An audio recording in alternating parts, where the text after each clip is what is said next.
Grand Rising Kings and Queens, and we're back with another video. So this one is called the Scottsboro Boys. What I suggest everyone do is take a pen and paper and write down and keep a note, or that timeline I was telling you guys about. Make sure you have your timeline out and add this to your timeline so you will get a better understanding of everything that happened or was happening during these time frames. It makes it a lot easier for you to see and put together geographical areas with the time frames and the things that were happening during that time. So let's take a look. This program is brought to you by Emory University.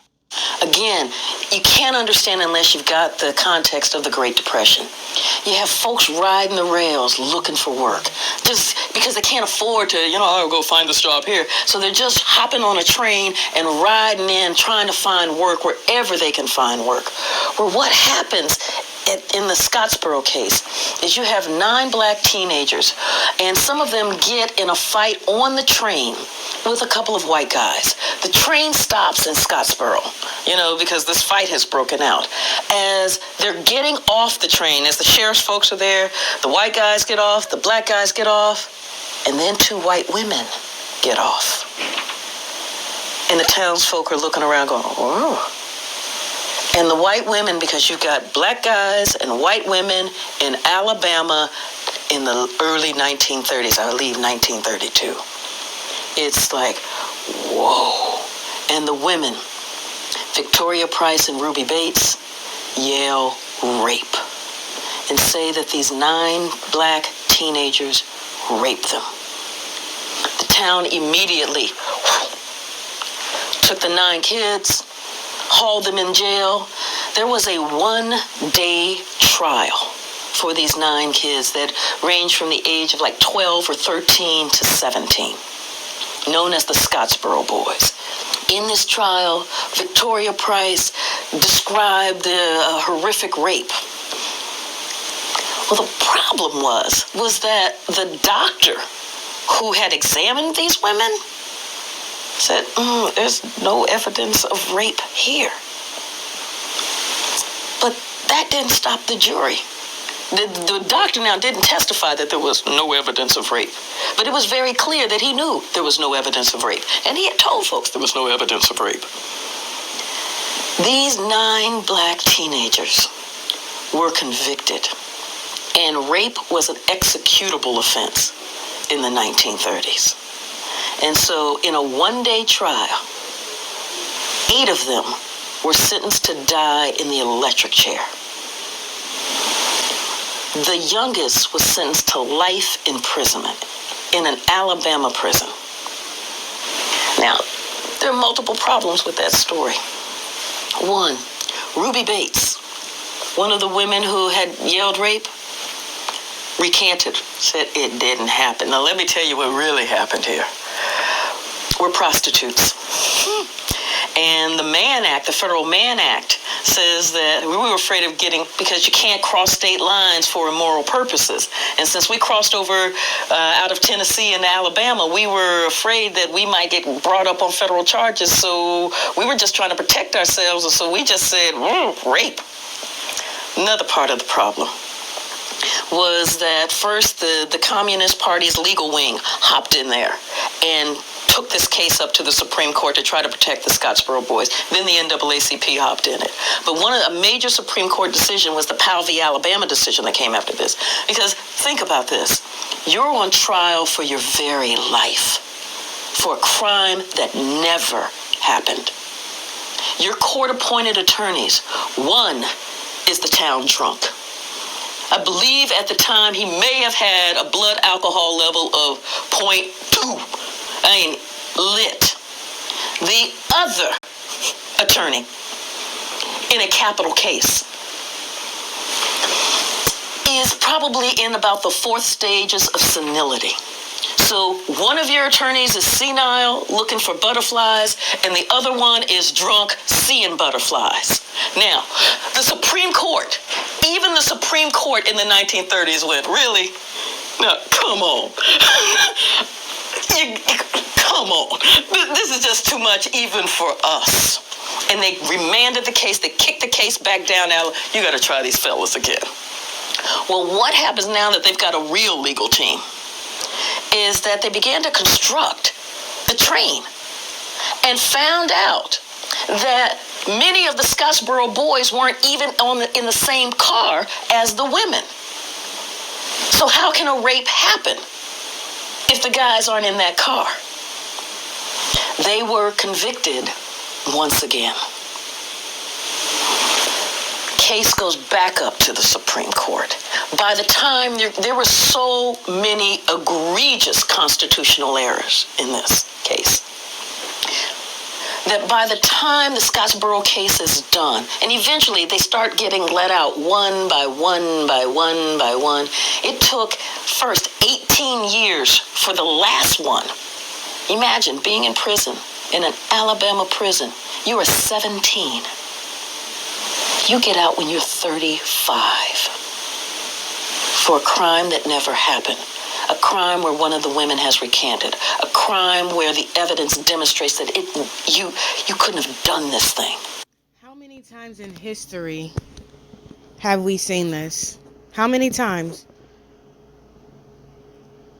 What about police encounters? What about the racists that are trolling, saying, oh, the cops should have pulled him out and tased him or smashed his window? I've shown you what kind of people they are. Look at all the videos. They're there. They're in those videos. Look at Black Wall Street. There's only one kind that will be like, oh, yeah, let's go and kill them. Yeah, yeah. They deserve to die. They're filth. I mean, we don't say nothing about you all. And this is not every Caucasian. These are the ones that are sick in the head that feed off this. And unfortunately, they all have that ability. They all do. Some just are more human than the others.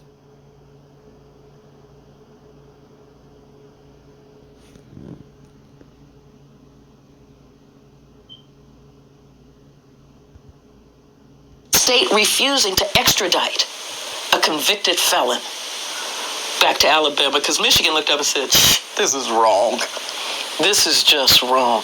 The last one was pardoned by Governor George Wallace sometime, I believe, in the 1980s.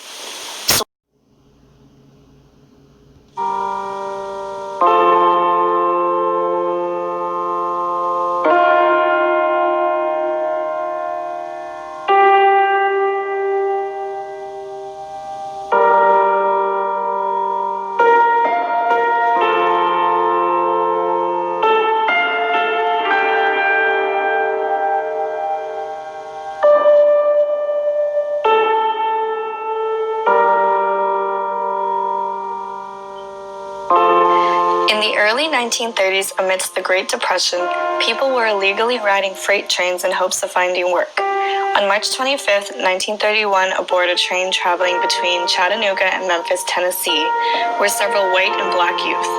A fight broke out between the white and black groups, and the whites were kicked off the train.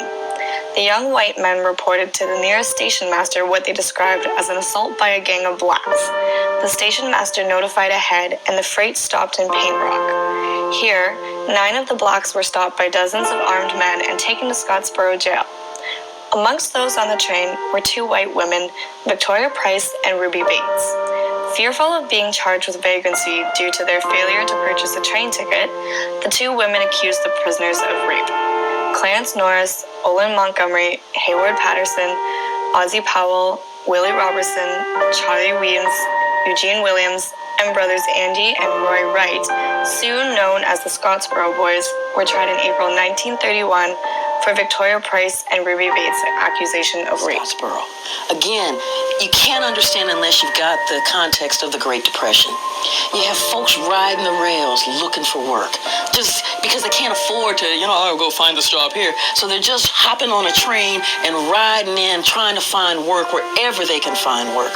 Well, what happens in the Scottsboro case is you have 9 black teenagers, and some of them get in a fight on the train with a couple of white guys. The train stops in Scottsboro, because this fight has broken out. As they're getting off the train, as the sheriff's folks are there, the white guys get off, the black guys get off, and then 2 white women, Price and Ruby Bates, yell rape.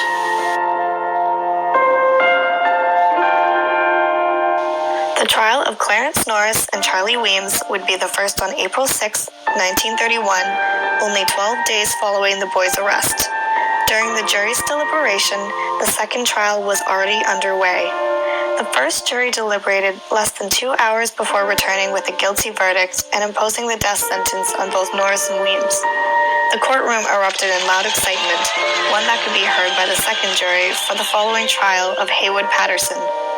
The jury quickly convicted Patterson and recommended death by electric chair. The next trial began within minutes of the previous one, ending once again with the death penalty for 5 of the boys. The only person without a death sentence would be Roy Wright, the youngest boy at age 13. Wright's trial was declared a hung jury, meaning the jury couldn't agree on a verdict after extensive deliberation. The jury concluded Wright's guilt. However, punishment could not be agreed on, and consequently, the court was forced to declare a mistrial. In 3 days' time, 8 of the 9 boys, all under age 21, 4 under 18, and 2 16 and under, were hurried through trials surrounded by white hatred, prejudice, and sentenced to be killed in the electric chair at the earliest possible moment permitted by the law.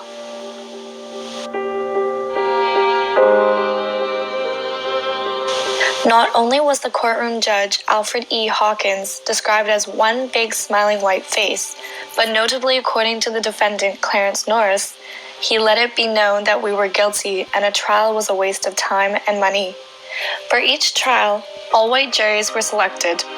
There were very few African Americans in the jury pool, as most had been disenfranchised because of white discriminatory practices and were therefore disqualified from jury duty. 3 farmers, 2 mill workers, a barber, a salesman, a bank cashier, a storekeeper, and a draftsman.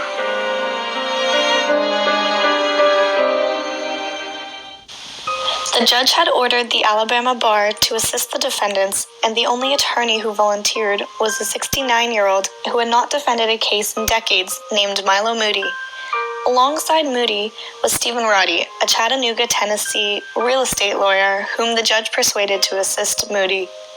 Roddy later admitted that he had not had the time to prepare and was not familiar with criminal law.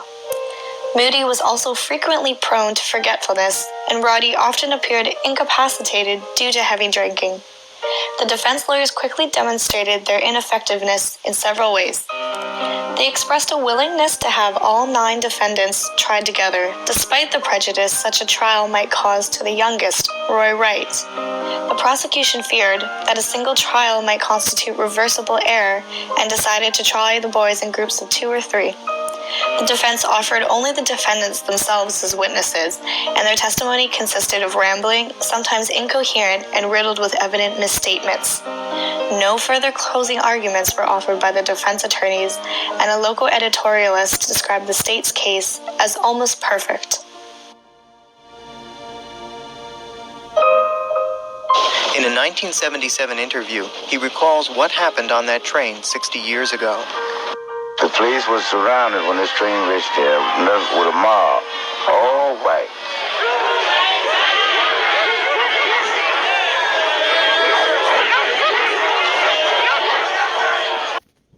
I've dealt with an all-white mob. The 6 white guys with guns that came to my home to kidnap me. Have you had an experience with an all-white mob? They still continue today. They just mask it in a different way. They had shotguns, pistols, sticks, pieces of iron, everything. They happened to take everybody off of this train and round us all up. The crowd comes to hollering. let's take these black son bitches up here and put them to a tree. I just thought that I was gonna die.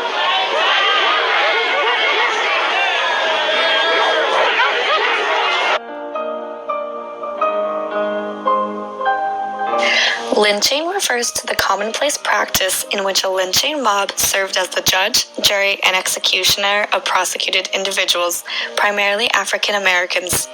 By definition, it means illegal hanging. Lynching was illegal and outside of the justice system. However, it was widely used throughout the country, particularly in the South. The most common charges that led to lynching happened to be murder and rape, and it is important to note that no white man got lynched for raping a black woman, but many black men got lynched for allegedly raping white women.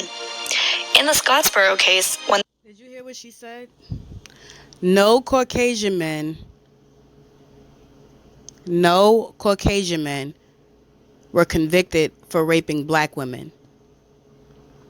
But black men were convicted for allegedly raping Caucasian women.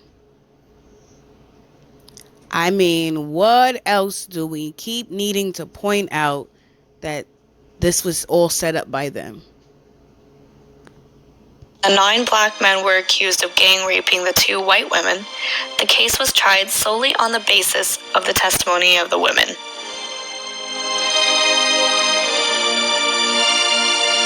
The prosecution's case relied heavily on the testimony of Victoria Price, who was often evasive in her answers, pretended not to understand the question, or flat out lied, otherwise known as perjured testimony.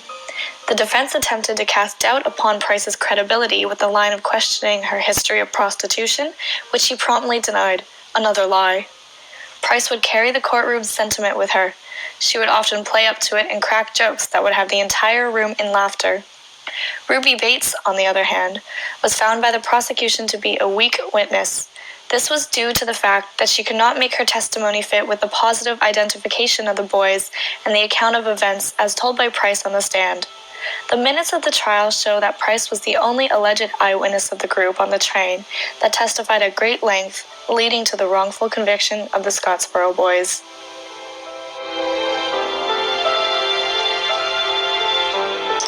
Dr. R. Bridges for the prosecution testified that he found only a few small bruises and scratches and that she was not lacerated at all. He also claimed that there was no blood found on either victim and that neither had seemed particularly upset when asked if either had been raped. The best that he could offer was that it was possible. Dr. Marvin Lynch, who also examined Price and Bates, testified that he couldn't find any evidence of internal violence resulting from rape.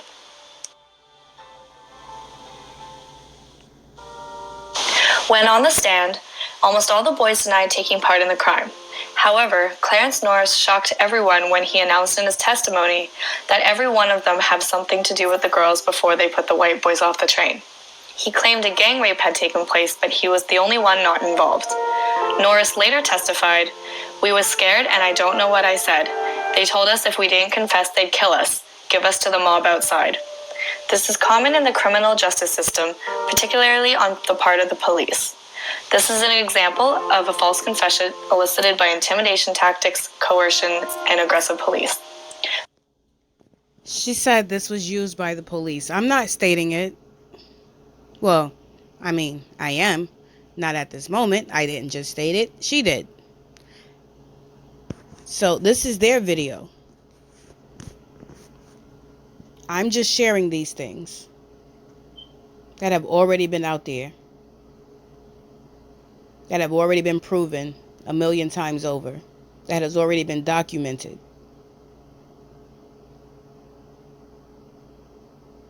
This has not stopped. The Scottsboro boys, the bombing of Black Wall Street, the Trail of Tears, it hasn't stopped. It never stopped. The names just keep changing. The confession produced by Norris was a coerced compliant confession as a result of psychological, physical, and environmental pressures.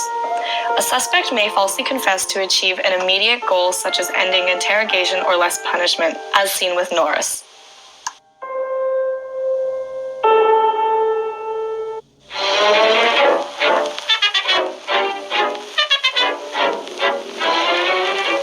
Washington, D.C., the Scottsboro case. Throughout the world goes the news of the most important United States Supreme Court decision in years.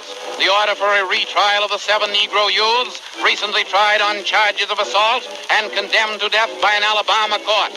Like the Sacco, Vanzetti, and Mooney cases, the Scottsboro trial has attracted worldwide attention. Radicals contending that the Negro youths were railroaded through Alabama courts. The Communist Party, as well as the NAACP, soon took interest in the Scottsboro case. The party used its legal arm, the International Labor Defense, also known as the ILD, to take up the defendants' cases. They appealed the case before the Alabama Supreme Court, but then turned to the U.S. Supreme Court in November of 1932. The case overrode Alabama's decisions and granted new trials to all of the defendants. It was ruled that the boys were not given adequate nor fair counsel. New trials were issued, and the U.S. Constitution demanded that they receive appropriate counsel. Haywood Patterson received his new trial and again was found guilty and sentenced to death. The presiding Judge Horton realized that justice was not being served and threw out convictions and ordered a retrial. Prosecutors eventually petitioned for a new judge, resulting in Judge Callahan. Callahan upheld Patterson and Norris's convictions. In 1935, the defense appealed to the U.S. Supreme Court, which once again reversed the convictions. This was on the grounds that blacks were left out of the jury pool.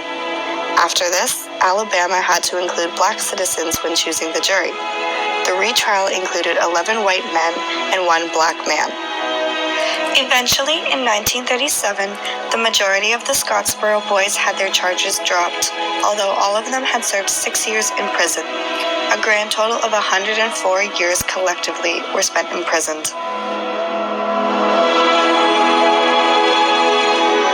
Willie Roberson, pardoned July 24, 1937, after serving 6 years in prison, sought and achieved complete anonymity. Eugene Williams, pardoned July 24, 1937, after serving 6 years in prison, successfully established a new identity and disappeared from the public eye. Olin Montgomery, pardoned July 24, 1937, after serving 6 years in prison, repeatedly arrested drunk and disorderly, settled in Georgia, 1944. Leroy Wright, pardoned July 24, 1937, after serving 6 years in prison. Excellent adjustment. Then murdered his wife and committed suicide, September 1959. Charlie Weems, paroled November 7, 1943, served 12 years in prison, dropped quickly into obscurity. Clarence Norris, paroled December 1946, served 15 years in prison, changed identity, and disappeared. Ozzie Powell, paroled December 1946, served 15 years in prison, chronically unemployed because of identification with Scottsboro, changed name, and disappeared. Haywood Patterson, escaped July 1948, served 17 years. Convicted of manslaughter in Detroit, Michigan, 1951. Died of cancer, Michigan State Prison, August 24, 1952. Andy Wright, paroled June 9, 1950. Served 19 years in prison, July 11, 1951, charged with raping a 13-year-old Albany, New York girl. Charge proved false, changed identity, and disappeared. This case impacted future trials against African Americans as attorneys struggled to get racially fair juries. It set precedents for legal counsel and helped other poor minorities receive a fair trial. When have minorities received a fair trial? Oh, maybe the 5 guys in New York that were wrongly convicted. Or maybe the 1,000 others that were wrongly convicted with no evidence. This didn't stop this. I can share more and more videos where it didn't stop. But anywho, I'm just baffled. Who has the right to take someone's life essentially and then judge them about how they do afterwards? It's just If you guys are not tired of this as of yet, I'm asking the ancestors to come. Please help us. This has to stop. It has to stop. Like I said, until you face your own race riot, or excuse me, mob of whites, you have no idea. You have no idea the hell that they can bring, the evil, the destruction to you and to this earth. So thank you guys again for watching. Until next video, please like, share, and subscribe.